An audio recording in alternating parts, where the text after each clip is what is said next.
Había pensado hacer una cosa un poquito más movida y no quedarme aquí sentado, pero para eso es necesario que todo el mundo me pueda oír. Entonces me tenéis que decir si es posible, si tengo la voz suficientemente fuerte como para hacerlo así. Si no, me tendré que sentar y coger el micrófono. ¿Vale? Entonces, ¿qué os parece? ¿Me oís? ¿Podéis entender bien? Sí, los del fondo sobre todo, claro, que no habéis venido para ser discriminados. Bien, entonces vamos a hablar del colesterol. Es un tema que es importante y está bastante de moda. Había pensado empezar con unas preguntas simples. ¿Alguien de vosotros no ha oído hablar nunca del colesterol? No, ¿verdad? Todo el mundo ha oído hablar del colesterol y del tema del colesterol. La pregunta siguiente es, ¿quién ha oído hablar muy bien o positivamente del colesterol? Ah, muy bien. ¿En algún ámbito especial? Como hay dos tipos de colesterol, ¿Sí? el colesterol que el bueno y el malo. El bueno protege ataque de corazón o algo. Sí, bueno, esto es una visión. Por lo tanto, hay algunos aspectos positivos. Pero la verdad es que si miramos bien, tanto a nivel médico como a nivel de divulgación, no son muchas las noticias o las informaciones positivas sobre el colesterol. Son mucho más numerosas las negativas. Y esto no corresponde a la realidad. Y para esto estamos aquí, para comprender mejor cómo funciona el colesterol en el cuerpo y por qué esta visión es una visión un poco sesgada o torcida de la realidad. Y un poco, es un eufemismo, habría que decir, bastante sesgada. Y justamente, ayer mismo, hojeando una revista de divulgación científica, Ciencia y Vida, me encontré con un aspecto positivo del colesterol. Pero ya os digo que escasean mucho. Un articulito interesante sobre por qué se coge la gripe más a menudo en invierno. Pregunta muy interesante, por supuesto. Hacen una pregunta a un profesor de inmunología, una persona muy versada en estos temas, y contesta que tampoco se sabe muy bien por qué. Pero sí se sabe que cuando hace frío y el aire está seco, el virus de la gripe se protege con una capa de colesterol que le permite vivir días y días y días y semanas. Por lo tanto, vemos aquí que pueden aparecer en ciertos momentos o en ciertas formas de vida un colesterol que tiene un papel muy interesante, que no nos ayuda mucho tener la gripe, pero el virus, él sí aprovecha esta situación. Y es de lo que vamos a hablar, de las cosas positivas y negativas del colesterol, pero sobre todo las positivas, que son muchas. Quería empezar también con un dicho belga que dice: el que oye una campana solo oye un sonido. Es decir, que vamos a difundir aquí una realidad que se oye pocas veces o casi ninguna. Podríamos decir que se oye muy pocas veces. A ver, voy a empezar con un tema un poco histórico, pero a grandes rasgos, a muy grandes rasgos. ¿Cuándo se descubre el colesterol? Se descubre a lo largo del siglo XVIII en las heces de gente enferma y en los cálculos biliares de estas personas. Por lo tanto, un origen poco prestigioso y ha seguido así con mala fama durante siglos. Este es el descubrimiento del colesterol. Más tarde, a lo largo del siglo XX y a mediados del siglo XX, se empieza a poder analizar en sangre los niveles de colesterol. Muy poco después, en los años 50, se empiezan los primeros testimonios de gente que ha tenido arterias taponadas, infartos, y que, se encuentran en las arterias unas placas, unos tapones, que por dentro son amarillos. Por lo tanto, se hace la correlación entre grasas y particularmente colesterol e infarto. Pero es una correlación, no hay ninguna prueba en esos años de que esto pueda degenerar en algo, ¿vale? La correlación hay que desconfiar mucho de ella, porque en epidemiología y en medicina se abusa mucho de ella. Es como si os dijera aquí, mirad, cuidado, que todos los que tengáis el pelo blanco tenéis más riesgos de morir. Y que luego diga, las canas pueden provocar la muerte. Esto es un sinsentido, pero que en medicina y en epidemiología se emplea mucho, ¿vale? Entonces hay que desconfiar mucho de este tipo de relación, llamado científicamente correlación, pero que en realidad es un sesgo, ¿vale? El sesgo, una palabra clave de la medicina o de la epidemiología, ¿de acuerdo? Seguimos con la historia. Se van dando cuenta los científicos, los médicos, que un nivel de colesterol habitual anda entre 2 y 2,6 gramos, ¿vale? No tienen medios, de todos modos, hasta 1979 o 1980 de bajar este nivel de colesterol. Pero en estos años un japonés se encuentra, por casualidad, porque estaba buscando otra cosa completamente distinta, encuentra una manera, un producto, una molécula que baja o que detiene la fabricación de colesterol en el cuerpo. Estas moléculas se llaman estatinas. A partir de ese momento es cuando se empieza a tomar de manera general, digamos, este producto como medicamento.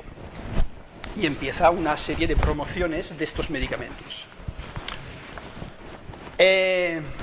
Volvemos un poquito atrás, porque por los años 50 también empieza un estudio epidemiológico, el mayor estudio epidemiológico que se ha llevado a cabo en esta tierra, que es el de los 7 países. Lo lleva a cabo un americano, Ansel Keys, una autoridad mundial en estos temas, ¿vale? Y entonces estudian muchos países, 22, pero estudian quiere decir que cogen un avión, todo el equipo va al país, se quedan ahí meses y meses y estudian. No se contentan con leer informes, no, van y estudian. 22 países. Pero Ansel Keys tenía una idea preconcebida. Y la idea era, cuanto más colesterol y más grasas saturadas se come, peor se está. Entonces, cuando vio que sus resultados de sus 22 países no cuadraban con esa idea, quitó todos los países que no le venían bien. ¿Vale? Se quedó con 7. Y a esta teoría, esta técnica lo llamó, y es textual, elimina las contradicciones. ¿Vale? Eso sí, con un complejo modelo matemático, ¿vale? O sea que sí que había matemáticas detrás. Pero este era el modelo de Ansel Keys. Ansel Keys decía, en 1953, ya mucho antes de acabar, porque este estudio epidemiológico duró 40 años, decía, es evidente que el colesterol que sobra en la sangre tapona las arterias, pero no tenía ninguna prueba, ni las hubo jamás, deberíamos decir, pero bueno, esto es 1953, Ansel Keys se murió en el 2000 algo, y unos colaboradores jóvenes de Ansel Keys de la época, una vez jubilado a principios de los años 2000, escribieron un libro que contaba toda esa verdad que os estoy contando ahora, ¿vale? De la manipulación de los datos epidemiológicos. Por lo tanto, esta teoría que se llama teoría lipídica, que lo tengo que nombrar, la teoría lipídica de las enfermedades arteriales, no tiene mucho fundamento, digamos, científico. Y está en su origen, en sus primicias, están unos errores de interpretación de Ansel Keys. Para la historia no tengo nada más que decir. La teoría lipídica, acordaros, es lo que se maneja siempre que se quiere dar miedo a la gente, ¿vale? Por ejemplo, si vais al médico, quería haber empezado, pero se me ha olvidado, si había alguna persona aquí en la sala que tomaba estatinas. Una persona, vale. no es representativo este porcentaje de la población normal, ¿vale? Pensad, por ejemplo, que en el Parlamento de Francia el 50% de los diputados toma estatinas. El 50%, ¿vale? En Francia, 60 millones de habitantes, 5 millones toman estatinas cada día, ¿vale? En el mundo, 200 millones aproximadamente, ¿vale? Inútil es decir que esto genera ingentes cantidades de beneficios. Es obvio, ¿vale?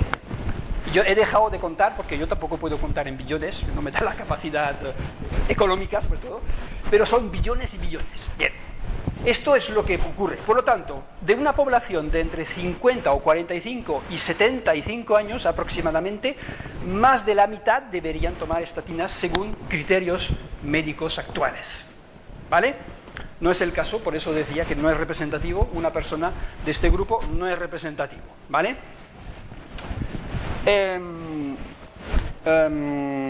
A ver, una última cosa histórica, muy importante, que nadie sabe. Todo lo que se ha dicho y lo que se sigue diciendo sobre las grasas saturadas descansa en los estudios de todo el equipo de Ansel Keys y de sus continuadores. Pero desde el principio hay un error. Cuando se estudia unos animales, o incluso teóricamente se puede estudiar este nivel de grasas en sangre y eso, se estudia a partir de una alimentación compuesta de grasas hidrogenadas, no de grasas naturales. Cogemos aceite de palma, se somete a un proceso que es la hidrogenación, para darle otro aspecto, otro color, lo que sea, ¿vale? O para que tenga una duración de vida más larga, me da igual. Y se hace un estudio a partir de animales que comen estas grasas traficadas, ¿vale? Hoy se sabe gracias a esta señora, os he traído algunos libros. Mary Henning es una bioquímica, profesora de universidad, se murió hace unos pocos años y ha luchado durante 30 años en Estados Unidos para que por fin se diga que los ácidos grasos trans son muy peligrosos porque son aquellos que se forman en el proceso de hidrogenación. Vale. Por lo tanto, esta señora ha conseguido que por fin, en el año 1980 y 90 y algo, creo, que la FDA en Estados Unidos pueda afirmar que esto es peligroso. Pues todos los estudios que se han hecho sobre las grasas saturadas, concretamente el aceite de palma o el aceite de coco, son no con productos naturales como hoy podemos encontrar, sino con productos hidrogenados. Por lo tanto, no tienen ningún valor. Cuando veáis en productos no contiene aceite de palma o no contiene aceite de coco, esto no tiene sentido, pero seguimos con la misma historia, ¿vale? Muy importante, es el último punto histórico y es clave. Segunda etapa, también desconocida, es la bioquímica del colesterol. A ver, la historia del colesterol, os he dicho que no se conocía apenas nada hasta 1950, ¿vale? Pero en los decenios 70 a 90, 25 premios Nobel ha habido sobre la investigación, la bioquímica del colesterol. Por lo tanto, ahora conocemos muy bien lo que es el colesterol y sus propiedades, que son importantes y numerosas, que las vamos a ver ahora mismo, que son 9, ¿vale? La primera, una propiedad estructural, fundamental. Esto es muy importante. Al principio de la vida, antes de aparecer las primeras células o los primeros seres unicelulares, hay que organizarse. ¿Cómo distinguir lo que es dentro de un organismo de lo que es fuera? Hay que crear una membrana. Esa membrana, lo que le da rigidez, lo que le da cierta permeabilidad e impermeabilidad, es el colesterol. Sin colesterol no hay membranas que valga, por lo tanto no habría vida humana ni animal sin colesterol, ¿vale? Una molécula clave en la historia de la vida, ¿vale? Y que permite adelantar al poder aislar un ser, entre comillas, del medio en el que está, agua, tierra, lo que sea, ¿vale? Esta primera propiedad es fundamental y sigue igual hoy. Sin colesterol, nuestras membranas se desmoronarían, ¿vale? Segunda propiedad, la comunicación intercelular y hormonal.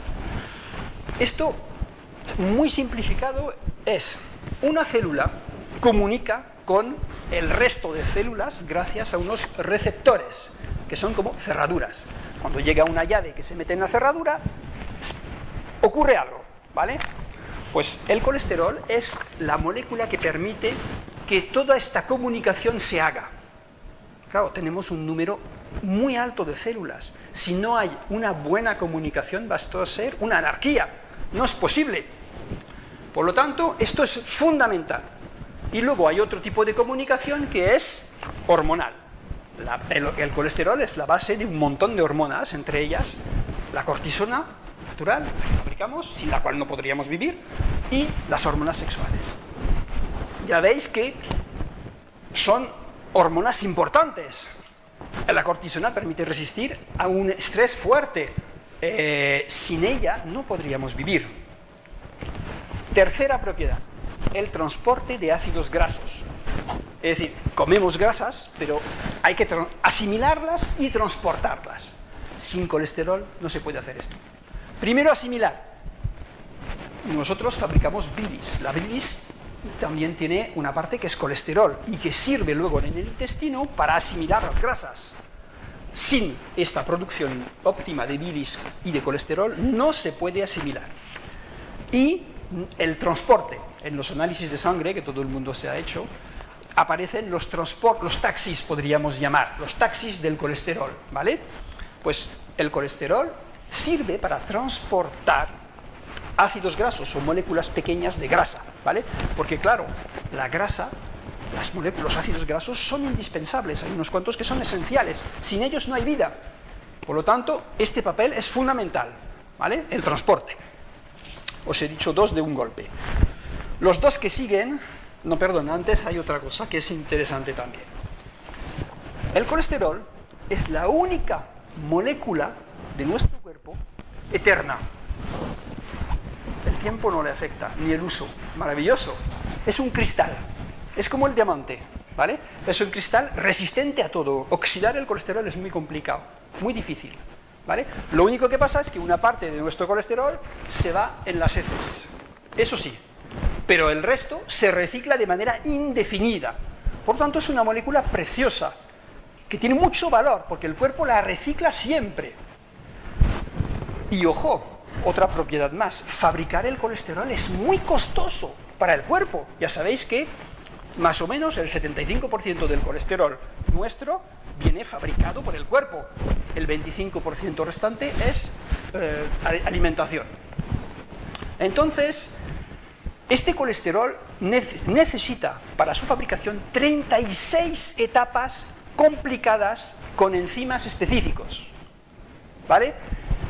Es un producto tan importante que el cuerpo lo fabrica siempre para que sobre, nunca que falte. ¿Por qué? Porque sin él no hay vida posible. Por lo tanto, esto explica que podemos tener niveles altos de colesterol y no hay ningún problema, ¿vale? Dos puntos fundamentales ahora. El colesterol, os he dicho, está en las membranas. En nuestro cuerpo hay unas partes sometidas a tracciones o a esfuerzos potentes, son los músculos. Cuando el colesterol baja demasiado, los músculos no pueden funcionar con normalidad, ¿vale? Aparecen los dolores musculares, que es lo primero que tienen las personas que toman estatinas. Se quejan de dolores musculares. No todos, pero muchos. Más que un 50%. Es el primer síntoma. Por lo tanto, si queremos tener músculos que funcionen muy bien, debemos tener un nivel de colesterol suficientemente alto. El segundo punto, que es el más importante todavía, es tener neuronas resistentes. Si queremos tener un cerebro que funciona con normalidad, debemos tener un nivel alto de colesterol, ¿vale? Esto Esto no lo vais a leer en ningún sitio, pero es la realidad. Por ejemplo, hay estudios ya que tienen más de 20 años, que demuestran que a partir de cierta edad, todas las mujeres que tienen un nivel de colesterol alto tienen una esperanza de vida máxima. Y no sin perder la cabeza, ¿vale? Esperanza de vida sana, ¿vale? Esto se sabe desde hace muchísimos años. Pero más que esto, he leído hace una semana un artículo muy interesante sobre una pequeña parte del cerebro que se llama hipocampo. El nombre no importa, pero es la zona que permite almacenar memorias nuevas. Si el hipocampo no funciona, no podemos almacenar más información, no podemos memorizar. Pues los investigadores han visto que en el Alzheimer y en ciertas demencias es lo primero que ocurre. Baja el nivel de colesterol en el hipocampo y empiezan los problemas de memoria. Por lo tanto, eso es de la ciencia de investigación de ahora mismo, no es ninguna cosa del otro extraña, ¿vale? Vamos a ver cada vez más problemáticas de estas que demuestren que la falta de colesterol es un problema y no la sobra. Os doy una pequeña lista, si queréis, del tema de las neuronas. Es interesante tener en cuenta una cosa, recordar que el 25% de todas las moléculas de colesterol se encuentra en el cerebro, pero solo representa nuestro cerebro un 2% de la masa corporal total, ¿vale? Aproximadamente una quinta parte de nuestro cerebro es colesterol. Fijaros si es importante. La disponibilidad de colesterol controla la creación de nuevas conexiones, fenómeno clave de nuestra plasticidad.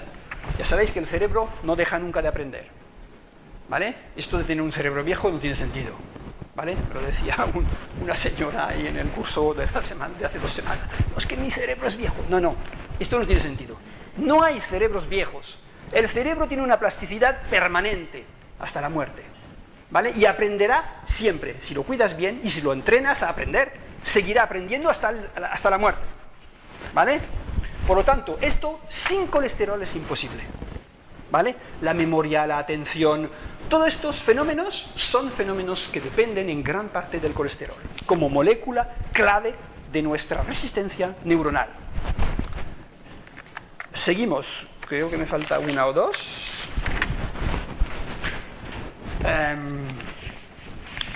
Me falta una, que es la más importante.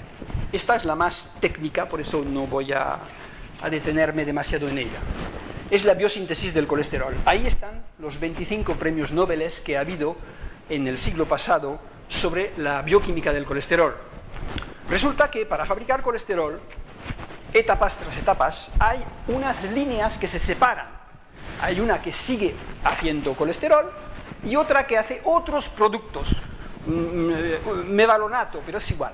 Otros productos. Este producto sirve para cosas importantes. Por ejemplo, sirve para hacer los perfumes de las flores. Y los aceites esenciales también, terpenos se llaman, pero son elementos de esta línea. Pero hace muchas más cosas. Hace 4 fundamentales. Controla los genes, o un gen que controla los tumores. Esto es fundamental. Controla la renovación del hueso. Sabéis que nuestros huesos no están permanentemente en proceso de renovación. Al cabo de 12 años tengo un esqueleto nuevo, por ejemplo, ¿vale? 3, controla la actividad cerebral. Y me falta uno, pero, la proliferación celular, la respuesta inmunológica. 4 funciones claves del cuerpo. Y esto es una vía secundaria del colesterol, pero es la vía del colesterol. Si paras esta vía con un medicamento o de otra manera, puedes tener problemas graves. De hecho, se sabe desde hace bastante, que si mi nivel de colesterol es muy bajo, tengo riesgos de tumores o de cánceres digestivos altos.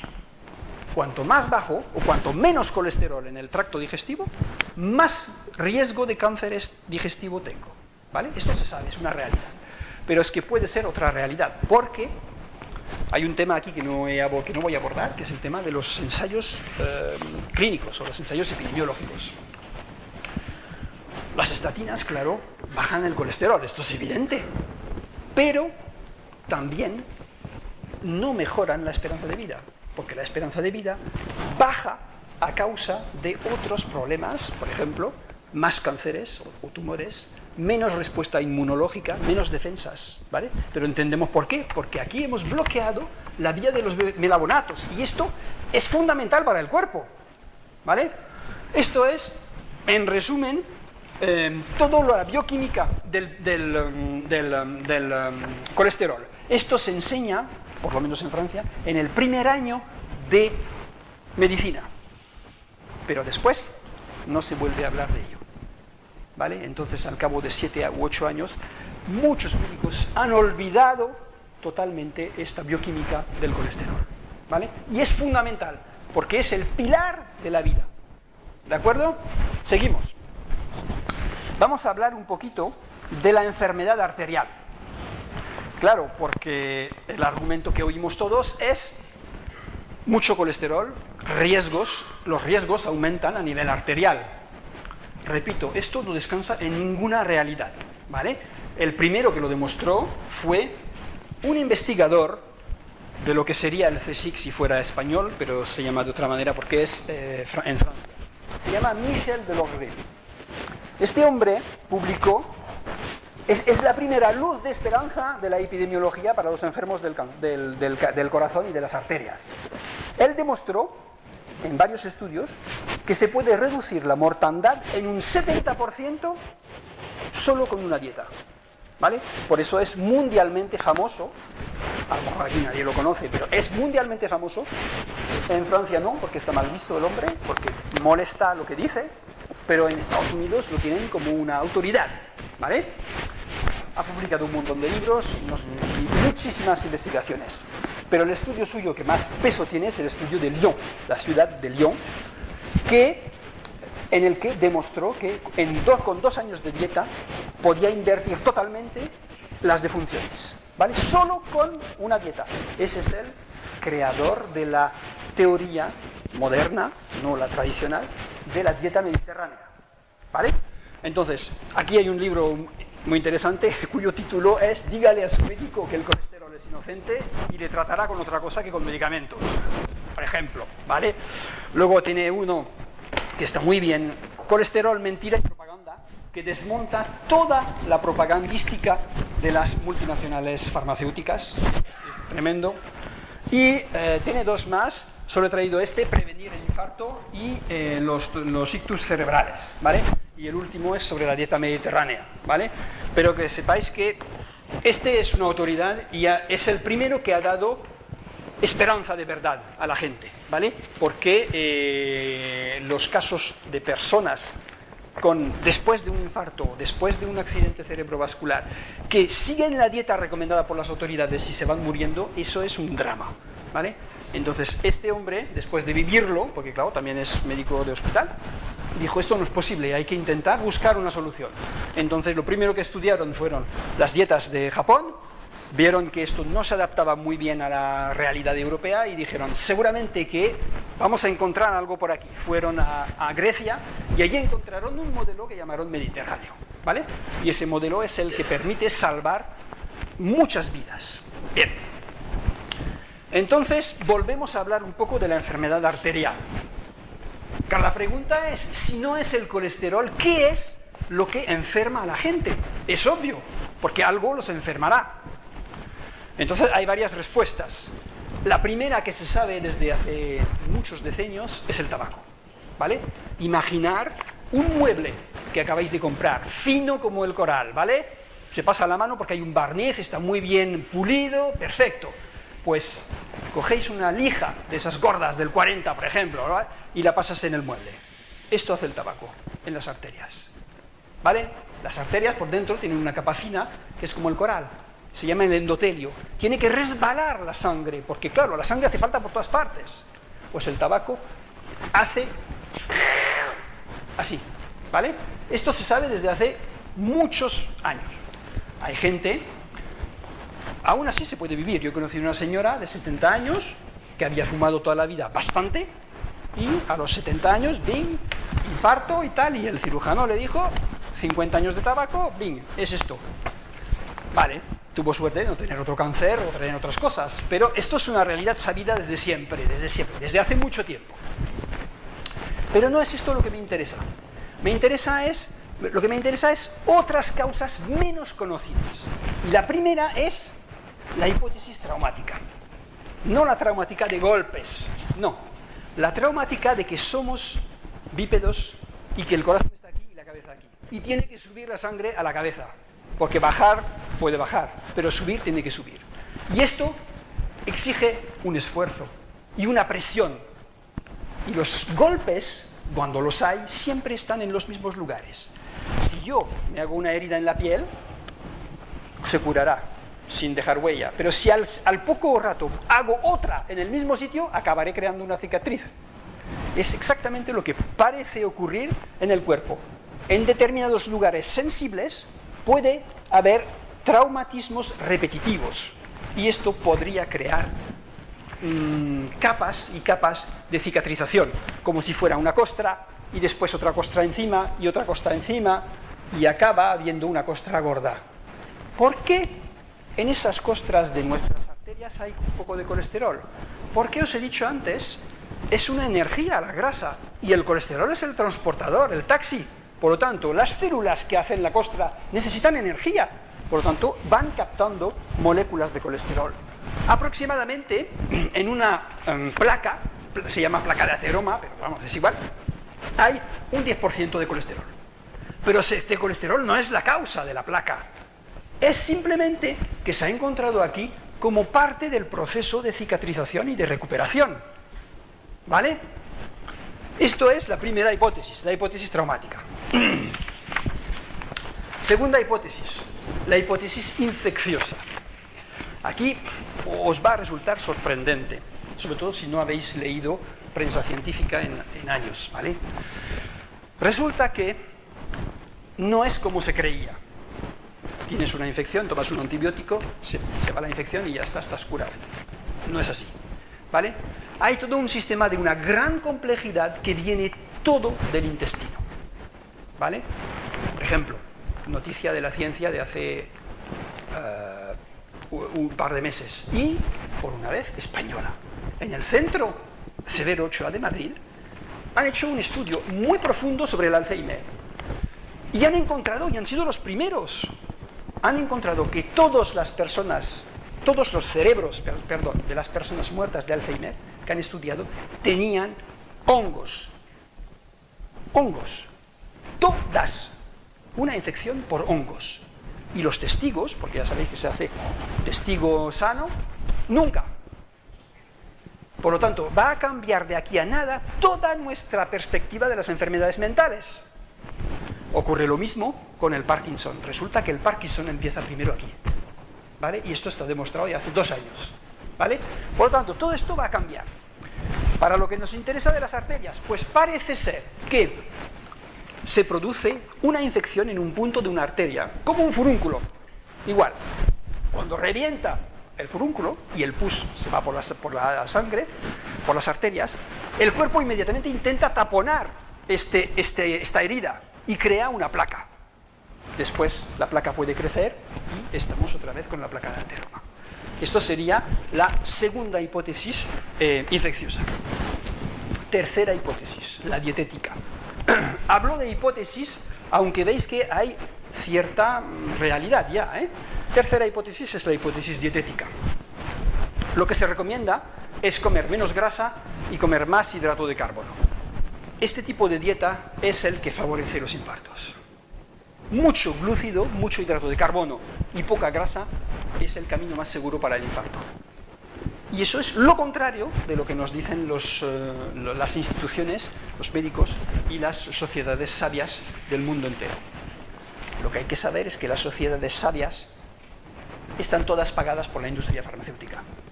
¿Vale? No he traído ningún ejemplo, pero hay a punta pala. Bien. Entonces, esta hipótesis dietética tiene una representación en la sociedad americana. La sociedad americana es la única del mundo que ha podido reducir en un 10-12% en toda la población el consumo de grasas. Pero claro, tiene que aumentar otra cosa, porque la gente no se va a morir de hambre, ¿vale? ¿Qué es lo que aumenta? Pues el consumo de glúcidos, que es lo que se llama un producto light. ¿Un producto light qué es? Es un producto que le hemos quitado grasa y le hemos metido glúcido, o azúcares, me da igual. Y esto es súper negativo, ¿vale? Entonces, la epidemia de obesidad y de sobrepeso que hay en Estados Unidos no me da ninguna duda de que viene por ahí. Porque claro, el país está muy controlado, tiene un nivel de investigación muy bueno y de hospitales buenos, etc. ¿Por qué se puede desmadrar de esa manera una población? ¿Vale? La única explicación es en que es el único país del mundo que con 30 años de esfuerzo ha conseguido reducir en promedio nacional el consumo de grasa y aumentar el consumo de glúcidos. Bien, esta es la hipótesis dietética. Otra que no es una hipótesis, es como el tabaco, es seguro. Es un poco técnico, pero bueno, si queréis, si cualquiera de vosotros quiere, lo puede pedir al médico en el análisis de sangre, la tasa o el porcentaje de homocisteína. La homocisteína es un derivado del cuerpo, una proteína que se transforma, etc. No voy a entrar en los detalles, pero sí, hay un hecho importante: si la homocisteína en sangre es alta, los riesgos aumentan de manera terrible de arteriales, infartos, trombosis. Esto, para evitarlo, conviene tener en cuenta que 3 vitaminas corrientes lo pueden disminuir mucho. Son las 3 del grupo B: B6, B9 y B12. La más importante, la de en medio, el B12, ácido fólico, que encontramos en las verduras de hojas verdes. Para que veáis cómo es el mundo, si tenéis alguna duda, claro, porque a lo mejor lo veis como yo o lo veis peor que yo. El señor, el profesor que descubrió esto de la homocisteína, cuando lo descubrió le pareció algo brutal y lo publicó. Pues al día siguiente recibió un despido, porque en Estados Unidos los profesores no son funcionarios, entre comillas. Despedido 2 años. Cuando volvió, ni palabra, porque claro, hay que vivir y hay que comer, ¿vale? Pero esto es una realidad, la homocisteína, ¿vale? Luego, otros posibles factores, pues el estrés, la mala alimentación, el exceso de alcohol, o exceso de medicamentos, puede haber otros muchos. Pero hemos dado una batida general sobre los 4 grandes temas. El tabaco aparte, porque esto es voluntario, el tabaquismo, quiero decir, uno fuma porque ha decidido que va a fumar, ¿no? Si decides que no fumas, no fumas. Pero los demás pueden tener una importancia notable, ¿vale? Otro apartado que tiene que ver con estos riesgos y que se habla mucho y de mala manera: la hipercolesterolemia familiar. Mucha gente viene y dice: oh no, pero es que mi padre, mi abuelo, mi tío y tal, y no puedo estar, tengo que tomar. Bien, hay que saber 2 cosas. Lo primero es, la hipercolesterolemia familiar grave es muy poco frecuente, alrededor de 1 por millón, ¿vale? O sea, aquí en España habrá 50 como mucho, por generación, o sea, no en totalidad, pero en Francia hay 100. Es muy poco. Pero existe una forma degradada de este colesterol familiar, y esto sí que es más frecuente. En ese caso el colesterol oscila entre 3 y 4,5 gramos, ¿vale? Esto existe, pero no es la misma enfermedad, porque los depósitos de colesterol o de placa ocurren en otros lugares distintos. Por lo tanto, si bien es cierto que existe un riesgo, es un riesgo relativo porque no es el riesgo de las enfermedades arteriales normales. Pero existen ventajas muy importantes, y de esto nadie habla tampoco. Se han dado cuenta, porque como es una hipercolesterolemia familiar, si tú miras los antepasados, y lo han hecho en Italia, en Inglaterra, te das cuenta de que todas las personas que tenían este gen dominante han vivido más años que la media. Por lo tanto, la esperanza de vida les ha aumentado. Y hay una explicación. Esta explicación es muy simple. Y es que el colesterol tiene una propiedad, ya lo hemos hablado un poquito antes, inmunológica, de defensas. Es decir, que el colesterol, y particularmente lo que se llama el colesterol malo, ¿vale? Este tiene la propiedad de explotar, entre comillas, frente a una bacteria o una toxina. Y si explota, también explota el enemigo. Esto es parecido a los de los acontecimientos de París, pero dentro de nuestro cuerpo y sin la gravedad que tiene aquello, ¿vale? Con lo cual, estos kamikazes nos ayudan. Y de hecho, la gente que toma estatinas y baja demasiado el colesterol se acaba muriendo de infecciones, no de otra cosa, ¿vale? Por lo tanto, hay aquí un aspecto extremadamente positivo. Os he dicho antes que las mujeres, por ejemplo, tienen un comportamiento diferente del colesterol. Sabéis, señoras, que todas estáis discriminadas totalmente porque en los estudios clínicos no podéis entrar. ¿Por qué no podéis entrar? Porque no hay beneficio a bajar el colesterol a una mujer. Y lo saben. Por lo tanto, en los estudios clínicos, en los ensayos, normalmente las mujeres fuera. ¿Vale? Esto también se parece bastante a la teoría de Case, ignora las contradicciones, ¿vale? Pero bueno, se sabe para las mujeres que a partir de cierta edad, 65, 70 años, cuanto más colesterol tenga, más esperanza de vida tiene y más capacidad cerebral mantendrá durante su vida. Esto es lo mismo, pero visto desde otro punto de vista, frente a la hipercolesterolemia familiar. Es decir, que hay hipercolesterolemia familiar que son una ventaja, ¿vale?, en la esperanza de vida. Porque antes os he dicho, no voy a hablar mucho de los ensayos, pero sí os he dicho una frase.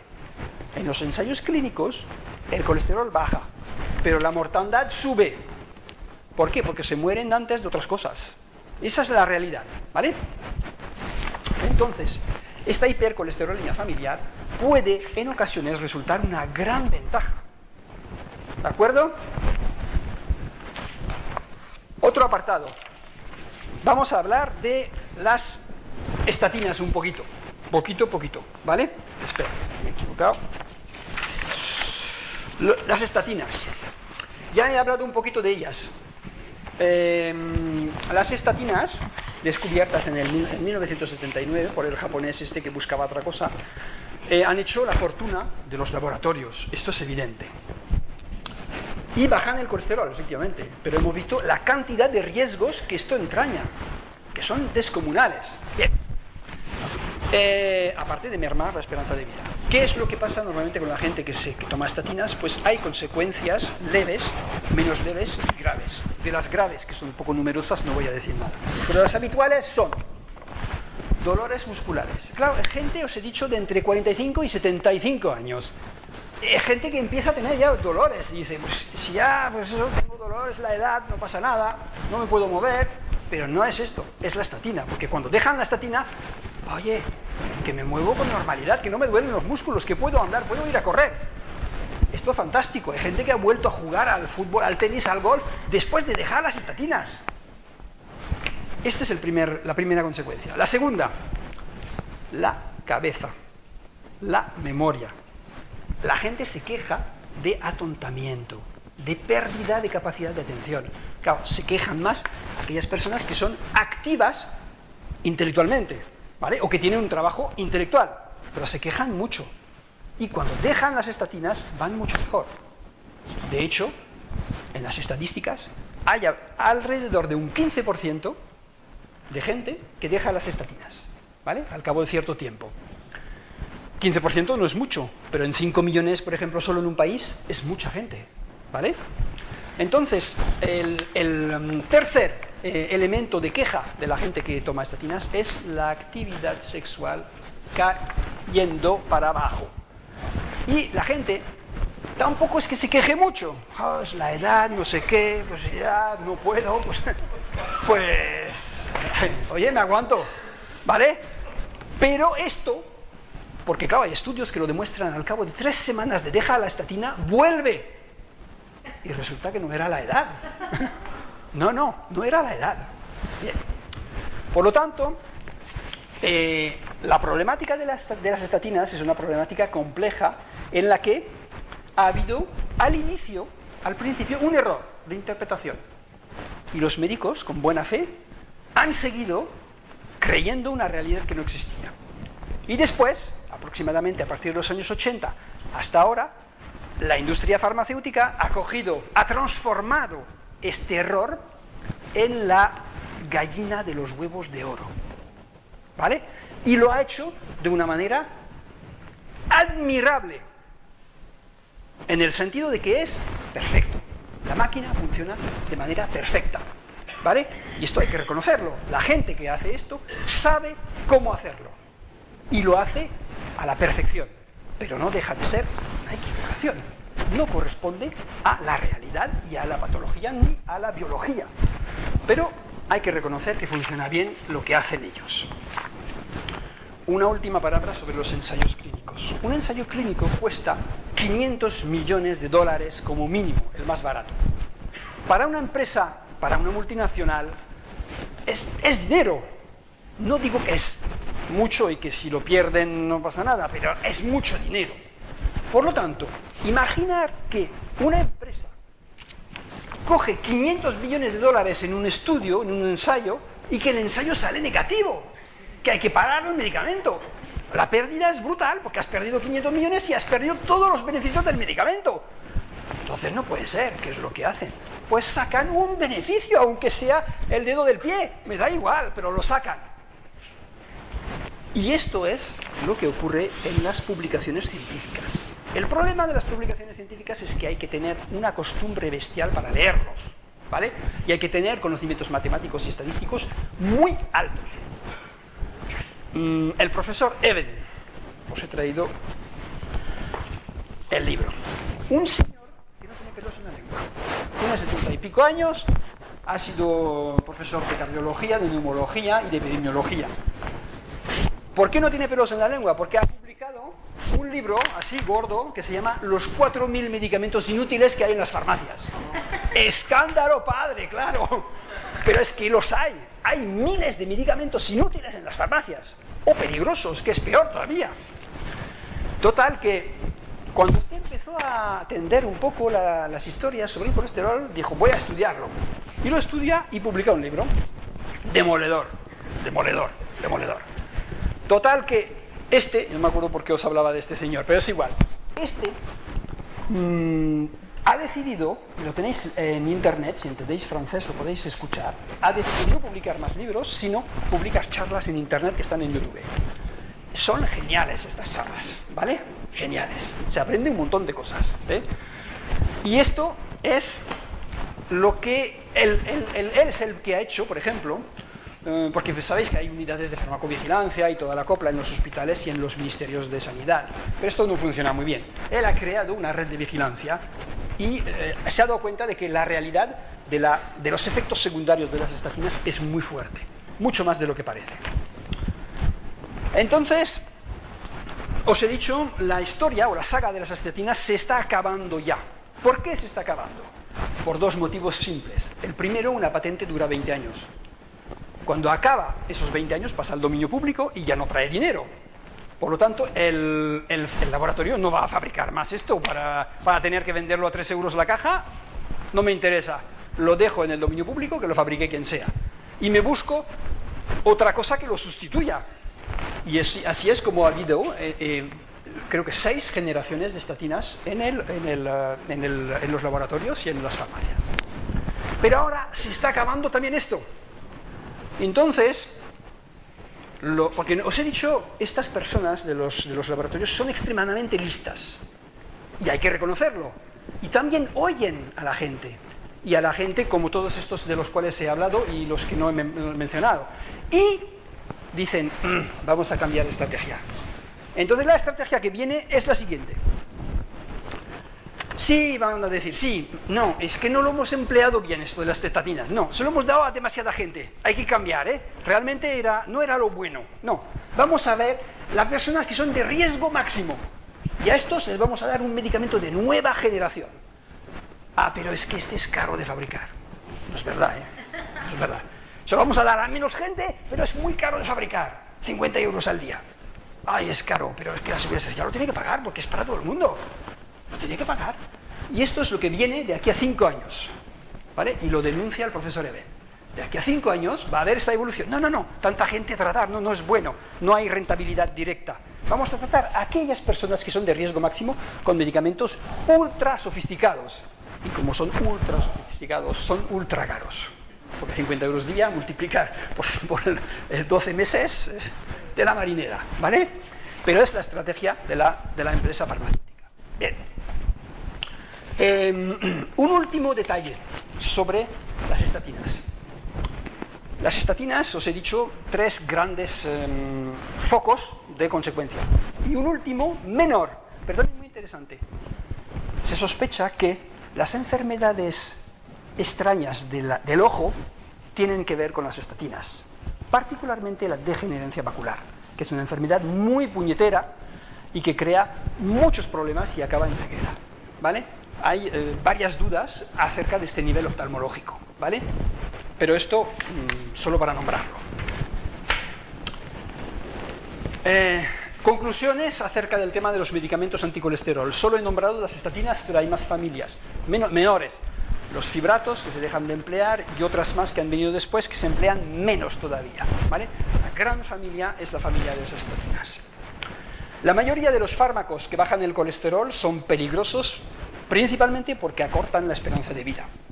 Ningún medicamento anticolesterol ha demostrado su eficacia real en alargar la vida de los enfermos o de los pacientes sanos, ¿vale? Unos investigadores holandeses han demostrado lo contrario. Con un colesterol alto la esperanza de vida aumenta. La familia de las estatinas reduce levemente la mortandad cardiovascular, pero aumenta la mortandad general, lo que ya os he dicho antes, debido a que agrede los músculos y el cerebro y favorece los procesos tumorales. Entre mujeres embarazadas puede producir graves malformaciones. ¿Os acordáis que os he dicho? El colesterol es una molécula indispensable.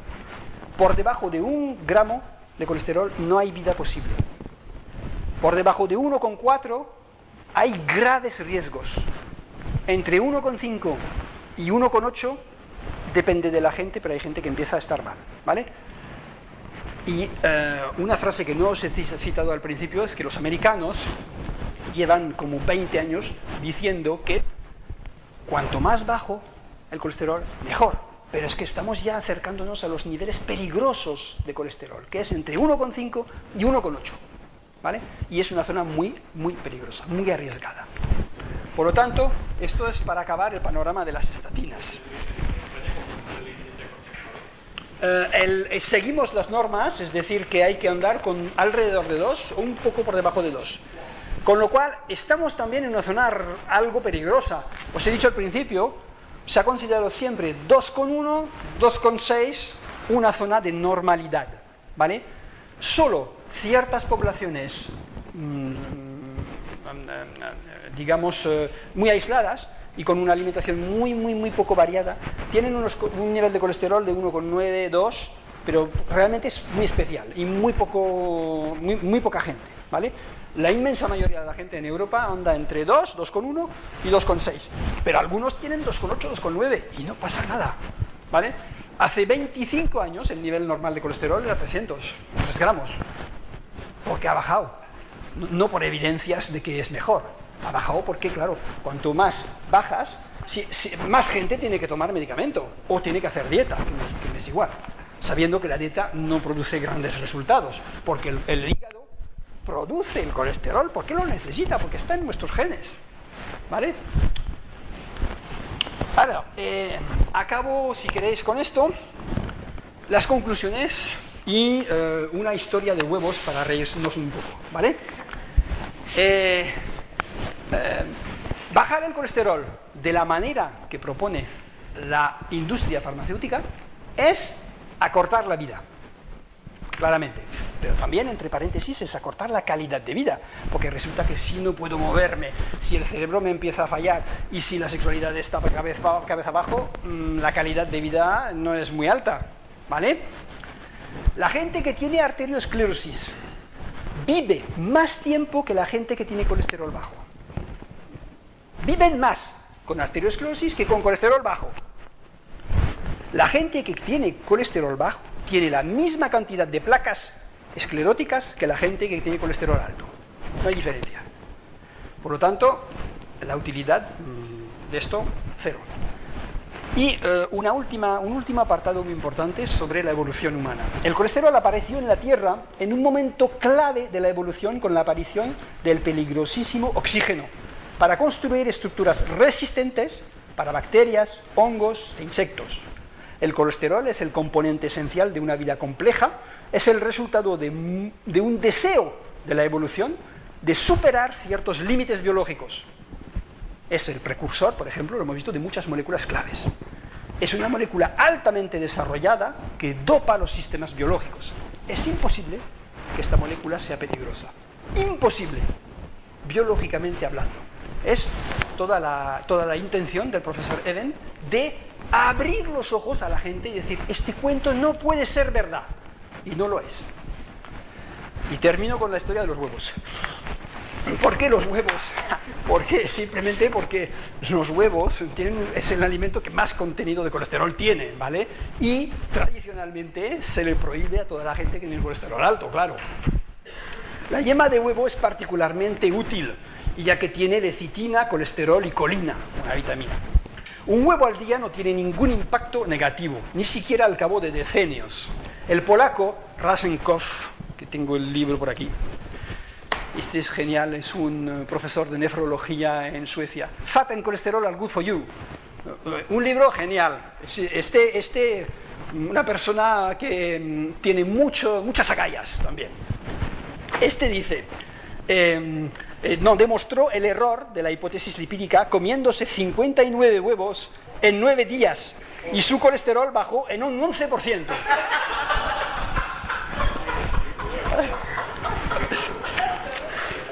Termino con esto.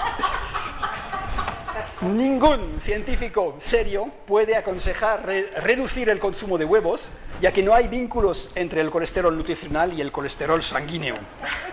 Esto es así porque contiene el colesterol todas las moléculas útiles al metabolismo de las grasas. Ya he nombrado la colina antes, fundamental, antiguamente B8, y sobre todo lecitina, biotina, zinc y magnesio. Por lo tanto, estos elementos son los cofactores de todo el metabolismo de los lípidos en el cuerpo. Y el huevo es muy rico en esas sustancias. Por lo tanto, el huevo trae él mismo las sustancias que van a regular el metabolismo del colesterol. Para reírnos un poquito más, hay que recordar que para los gurús de la teoría lipídica, el huevo es un veneno, tal cual. Tanto es así que incluso los investigadores deben pedir permiso a los comités de ética cuando estudian la influencia de más de un huevo al día en las personas. Comités de ética. Y para terminar del todo, hay un señor, un americano, que debía estar medio loco por lo que se ve, pero a los 85 años fue al médico y le dijo, yo no como prácticamente otra cosa que huevos. Y el médico dijo, ¿qué? Sí, yo como 20 huevos al día. Y el médico le dice, ¿desde cuánto? 35 años. Lo manda al hospital, le hacen análisis, todo normal. Todo normal. ¿De acuerdo? Con esto acabamos.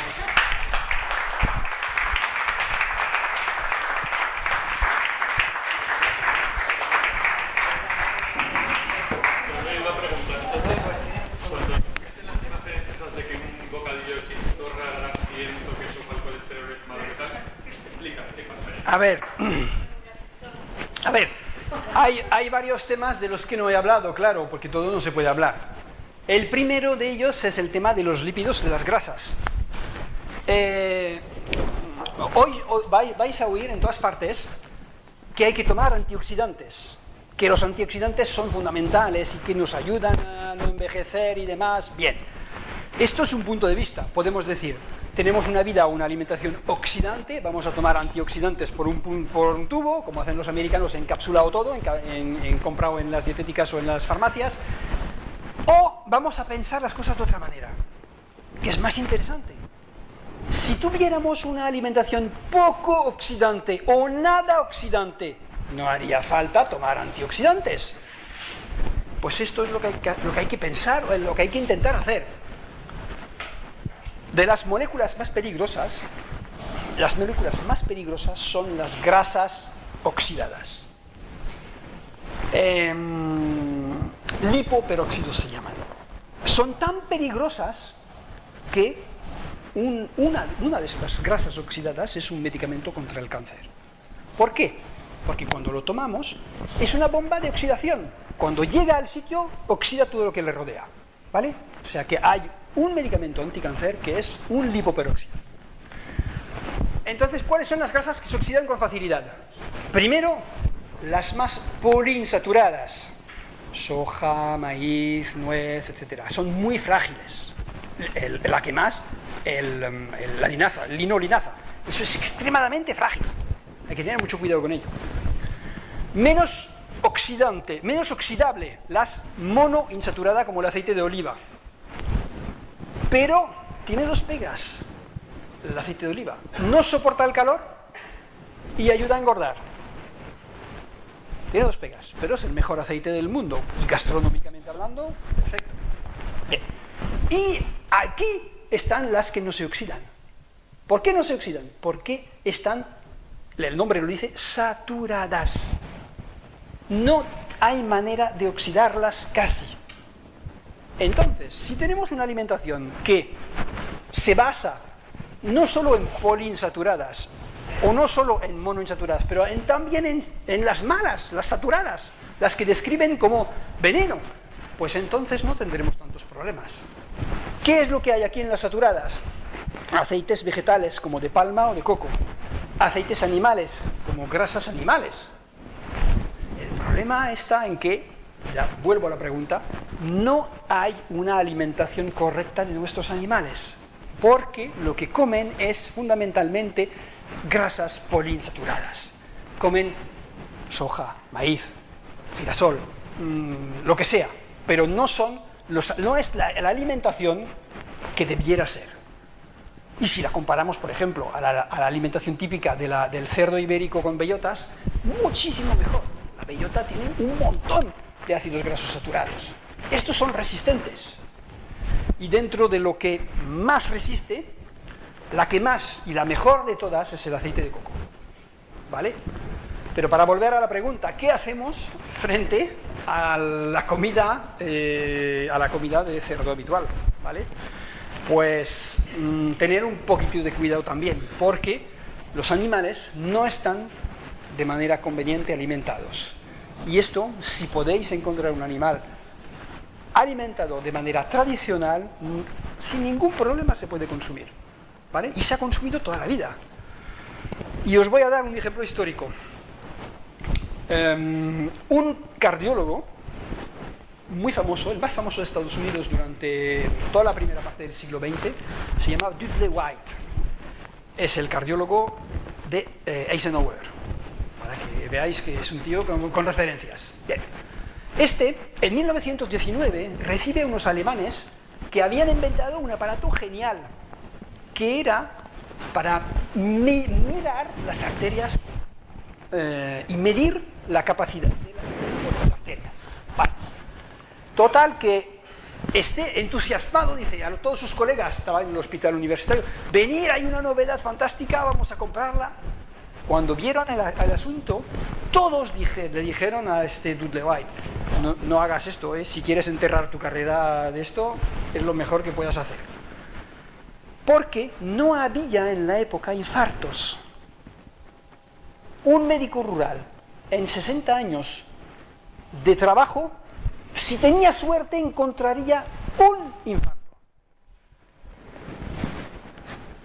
¿Por qué es esto? El Dudley White, que después fue jefe de departamento y todo el copla, buscó durante años por qué hay una epidemia de infartos ahora. Y se dio cuenta de una cosa. Coincide exactamente con la introducción de los aceites poliinsaturados en la alimentación animal y humana. Antes, aceite de soja, de maíz, de nuez, no había. Por lo tanto, hay que pensar mucho en lo que es la alimentación de grasas y tener cuidado. ¿Vale? No sé si he contestado bien.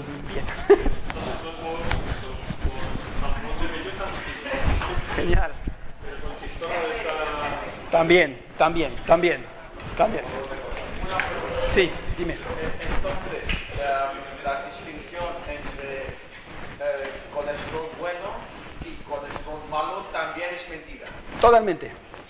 Es más, en lo que llaman colesterol malo es un índice de longevidad y de buenas defensas. Por lo tanto, no tiene ningún sentido, ¿vale? Ninguno. Y encima había una equivocación al inicio en la medicina, ¿vale? Porque se pensaba que el colesterol malo traía todo el colesterol al hígado, y no es cierto. Una parte de ese colesterol vuelve al otro colesterol y vuelve a las células, ¿vale? O sea que es una equivocación y un error. ¿Alguna pregunta más? ¿El colesterol bajo es bueno forzar para tenerlo alto o hay bastante? A ver, no, tampoco, porque hay unos rasgos genéticos, ¿vale? Entonces, hay gente que anda por 1,8, 1,9, 2 y que está muy bien.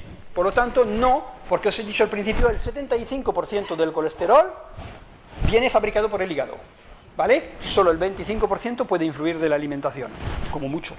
Entonces, si genéticamente hay un colesterol bajo, lo dejamos, obviamente, lo dejamos. En todo caso que yo llevo 15 años tomando pastillas,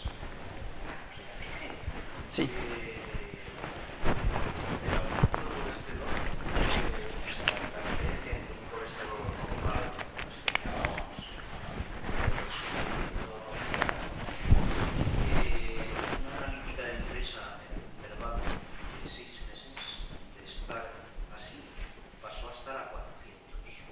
Sí.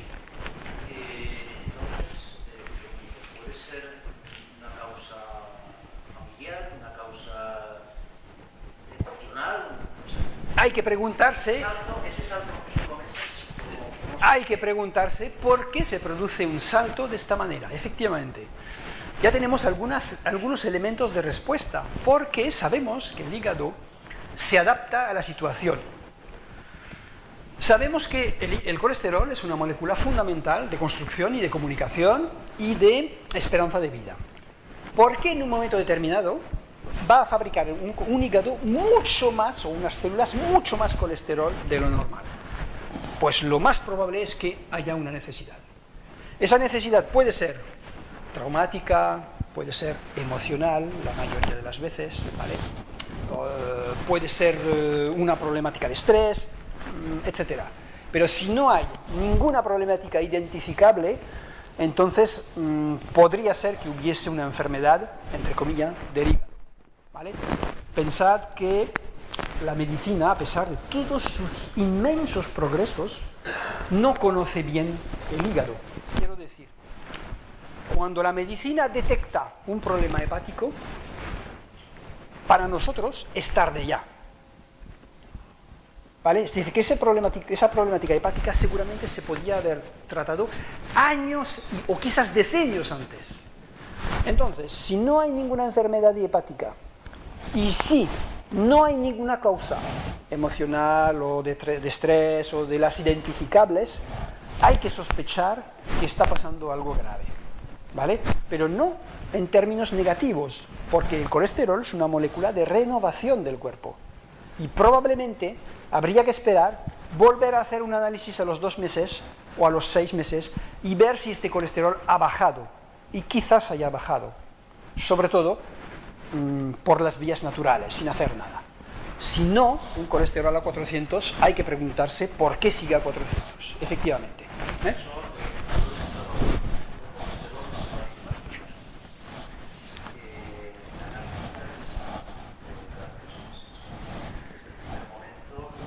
¿Pero con medicación o sin? Sí, con medicación ya de entrada a la máxima. Sí, pero ahí hay un efecto de rebote. Cuando se toma medicación de continua y se deja, puede rebotarse el hígado y subir mucho, y después bajar. Después del año 5 que no hay forma de bajar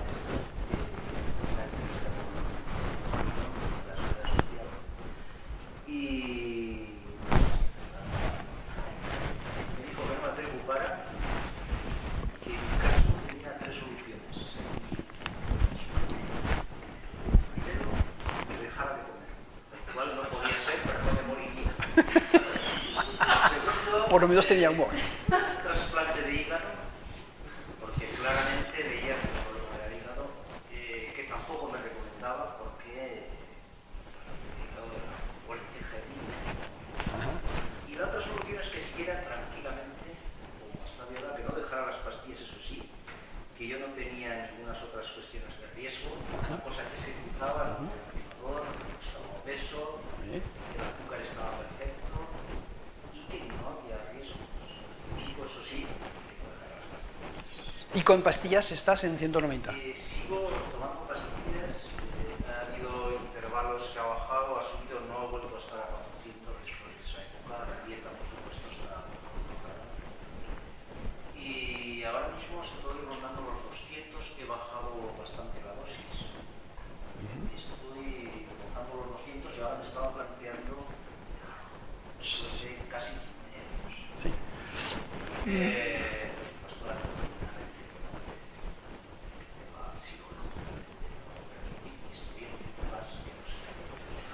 A ver, es que ya entramos en casos particulares que pueden ser delicados, pero simplemente hay que tener una cosa en cuenta. Lo primero es si hay efectos secundarios visibles, músculo, cerebro, articular. No tengo efectos en las analíticas que me hacen muy a menudo el hígado sigue saliendo bien. No tengo dolores. Bien, entonces, para el cuerpo, esto es un dato que viene más de la medicina tradicional china, pero que es interesante.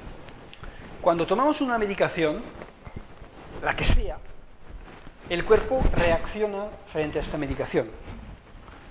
Si la tomas una vez, reacciona una vez y a las 24 horas en general la reacción baja. Si lo tomas a diario, estás creando un efecto dominó. Es decir, que el efecto es mucho más potente en el cuerpo y dura más tiempo. Por lo tanto, hay un truco muy simple que consiste en hacer ventanas terapéuticas. Si tú no quieres dejar la medicación, se deja de tomar, por ejemplo, sábado y domingo. O tomas 3 semanas, paras una semana. Pero esas ventanas terapéuticas son claves porque le das un respiro al cuerpo que es enorme. ¿Vale? Y yo, en caso de duda, haría esto. ¿Vale? Pero se podría ir más lejos y ver un poco si el hígado tiene un tipo de problemática, si se le puede dar otros aires y otra marcha. Y entonces ya cambiaría la situación. Es lo más probable. ¿Eh? ¿Alguna pregunta más? Todas las pruebas de colesterol, ¿saben cifras de los Triglicéridos. ¿Puede contarnos brevemente sobre las relaciones de colesterol y el otro? Porque puede tener el nivel normal de colesterol y en cambio tener el otro muy alto. Sí, los triglicéridos simplemente tienen el mismo papel que el taxi del colesterol. Es decir, es una molécula de transporte de ácidos grasos, ¿vale?